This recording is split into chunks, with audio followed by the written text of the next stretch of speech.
Are you tired of juggling multiple platforms to keep track of your stock data? Imagine having all the stock market information you need right at your fingertips, directly within Excel. In this tutorial, we'll dive deep into Excel's stock data type, a powerful feature that allows you to retrieve, analyze, and visualize stock market data effortlessly. Whether you're a beginner or a seasoned investor, this tutorial will show you how to make data-driven decisions quickly. Excel's stock data type is a game changer for retrieving and analyzing stock market data directly within your worksheets. It allows users to convert text into a linked data type that retrieves current stock information from online sources, including real-time data such as current price, opening and closing prices, and other key financial metrics. Be sure to like, subscribe, and hit the notification bell so you never miss an update. Click on the link in the description below to get additional great free content. Share this video with your friends and colleagues. Comment below with any questions or suggestions for future tutorials. We love hearing from you.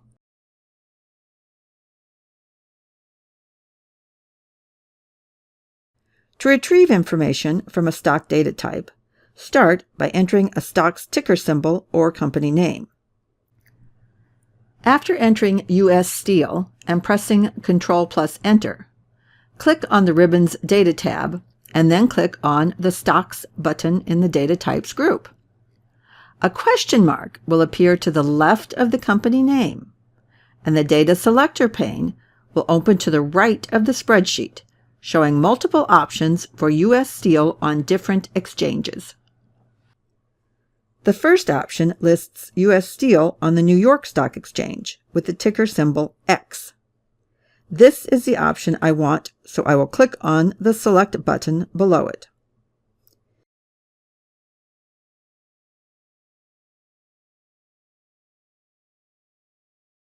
If you know the ticker symbol, for example X for U.S. Steel, type it in directly.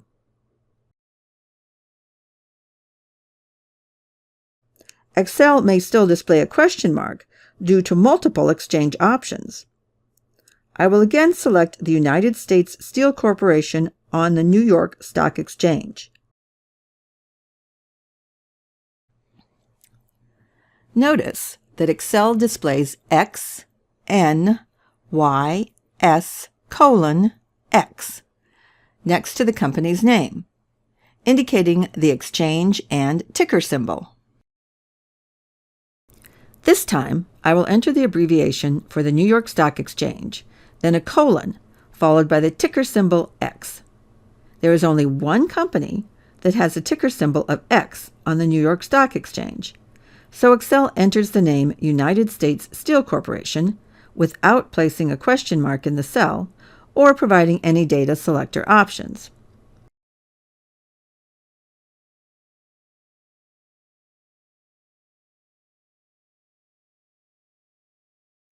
Hover over the stock icon in your selected cell, and a tooltip will prompt you to click to see a detailed card with stock information like current price, open and closing prices, 52-week range, and so forth,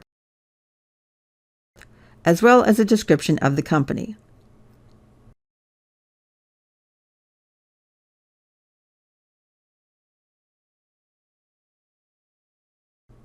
When the cell containing the company name is selected, a Stock Properties button appears.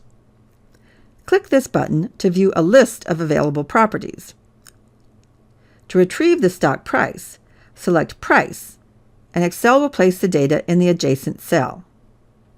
You can repeat this process to retrieve other properties like Previous Close.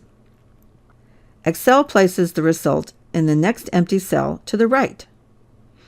Notice the formula that appears when I click on the cell that contains the previous close. The formula uses the cell address that contains the company name, followed by a period, and then the name of the stock option. Rather than clicking on the Stock Properties button and selecting one of the options, I can enter a formula to directly get the stock property I want. In cell D2, I will enter the equal sign to start the formula, and then enter the cell address of the company name followed by a period. I want to get the low property, so I will enter an L. I can now select the options from the drop-down list. I will do the same for the high and change percent properties. The benefit of using the formula is that you can place a stock property in any cell.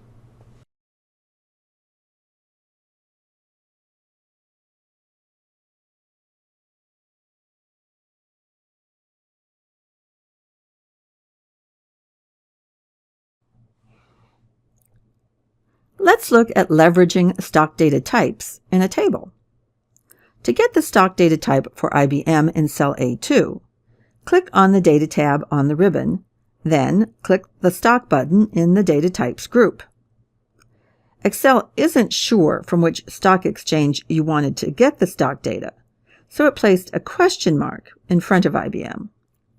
Select the appropriate stock exchange from the Data Selector pane.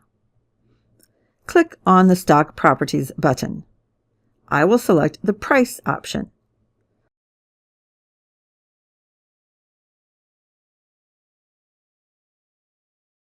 I will click on the Stock Properties button again. This time, I will select Previous Close. The previous close data automatically goes into the next empty column. You could continue clicking on the Stock Properties button and selecting all the properties you want to see. I will use a formula to get the next 3 properties. I will enter the equal sign and the cell address of the stock data type I want to use. I will select 52-week high. I will press the Tab key and then enter the equal sign and the stock data type cell address. I will select 52-week low. For the last column, I will select last trade time. This property provides the last date and time a trade for that stock was made. I will select the stock data and format it as a table.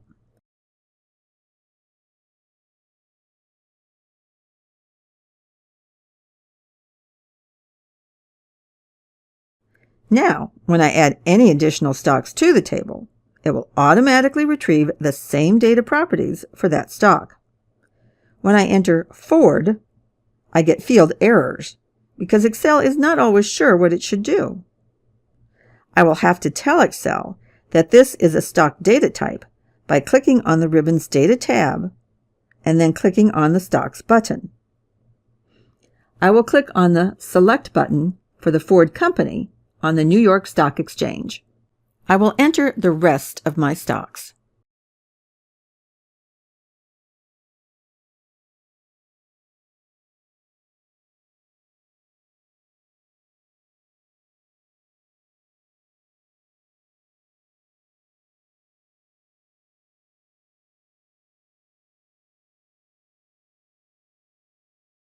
Excel might not select the stock exchange you want. You may need to change it. The stock exchange listed for Walt Disney is XFRA. This commonly refers to the Frankfurt Stock Exchange located in Frankfurt, Germany. The WDP stands for Walt Disney Profile. This isn't the stock exchange I wanted to use. To change a stock data type, right-click on the stock data type icon. Select Data Type, then select Change. In the Data Selector pane, delete the text for the company, then enter the company name. I will select the Walt Disney Company on the New York Stock Exchange. You can add more stock properties by selecting them directly from the stock cards. Click the stock icon, hover over the desired property, and click the Add icon to insert the property for all stocks in the table. You can use Excel's table filtering to extract just the data you want. You will always have current stock information. By default, all stock data types in your workbook will refresh in the background when your file opens and every 5 minutes thereafter. Excel can't tell you the total value of your stock because it doesn't know how many shares of each stock you own, so you will need to create a formula to compute that. For the formula, I will take the price in cell B2 times the number of shares in cell J2. I will use the autofill handle to copy that formula down through the column. I could compute the change in the value of the stock for the day by taking the number of shares times the data in the change column. I will instead assume that I don't have that column of data, and instead take the number of shares times the result of subtracting the previous close from the price. I will copy the formula down using the autofill handle. This was a good day for these stocks, as they all increased in value. If any stock had decreased in value, it would be a negative amount, and it would appear in parentheses. I will create a formula to sum the total value of the stocks and the total dollar value they changed that day.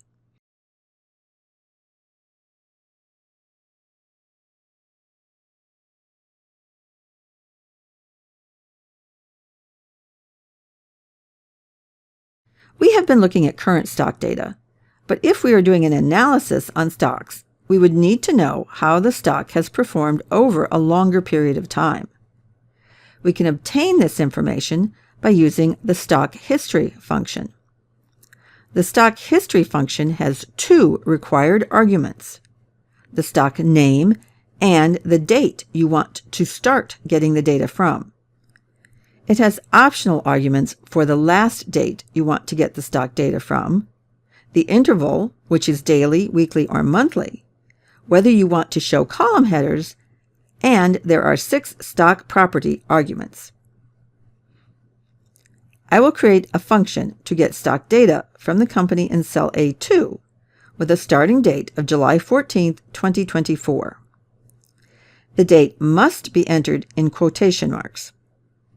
I will make the ending date August 18, 2024. This date must also be entered in quotation marks. I will enter a 0 for daily. I want identifying headers at the top of my columns, so I will enter a 1. I want to display all of the stock properties, so I will enter the number for each property.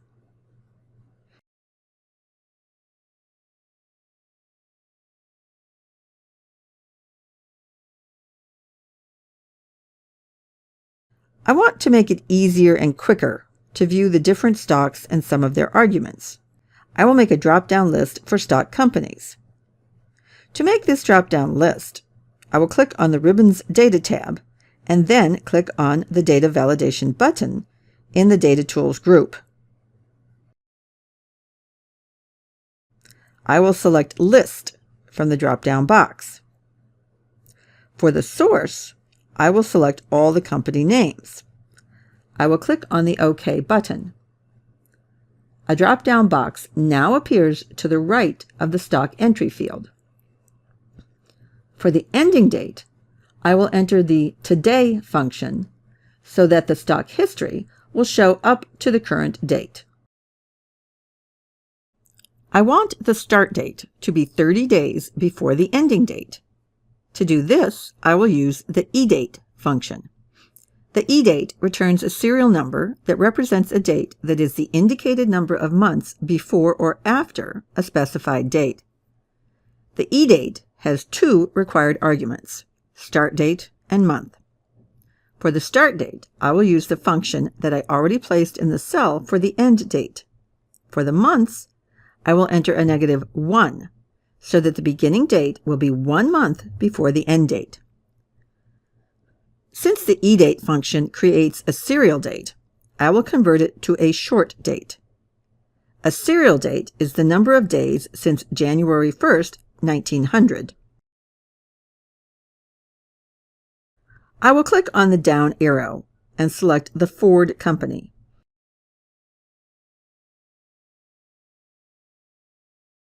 I will enter 0 for daily for the interval. I will clear the previous results and then create a new stock history function.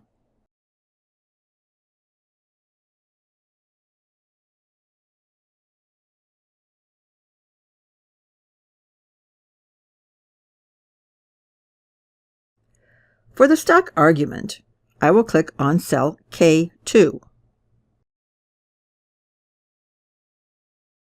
I will use the arguments I have set for the start date, end date, and interval.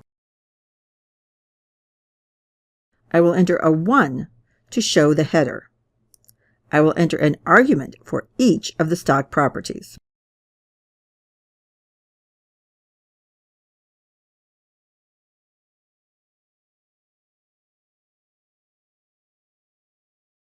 Now, when I select different companies from the drop-down list, the data is automatically updated to match that company.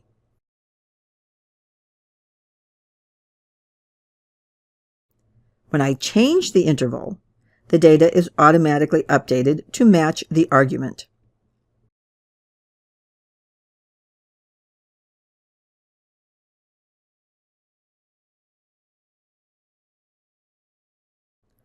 I will change the eDate function so that the starting date goes back 3 months.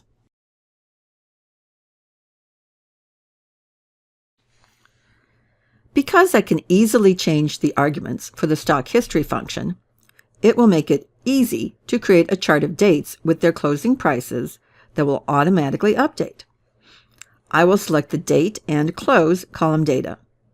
I will click on the Quick Analysis button and then select Charts.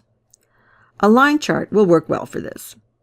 I would like to see a trend line for this chart, so I will click on the Chart Elements button and then select the trend line.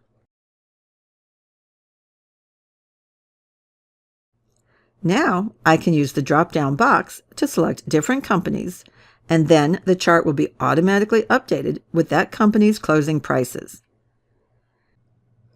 By mastering Excel's stock data type, you can turn your spreadsheets into a powerful stock analysis tool, providing real-time insights and historical trends. Whether you're managing a personal portfolio or conducting market research, this feature simplifies data management and enhances your decision-making process. Dive into Excel and start optimizing your stock market analyst today. Have a great day.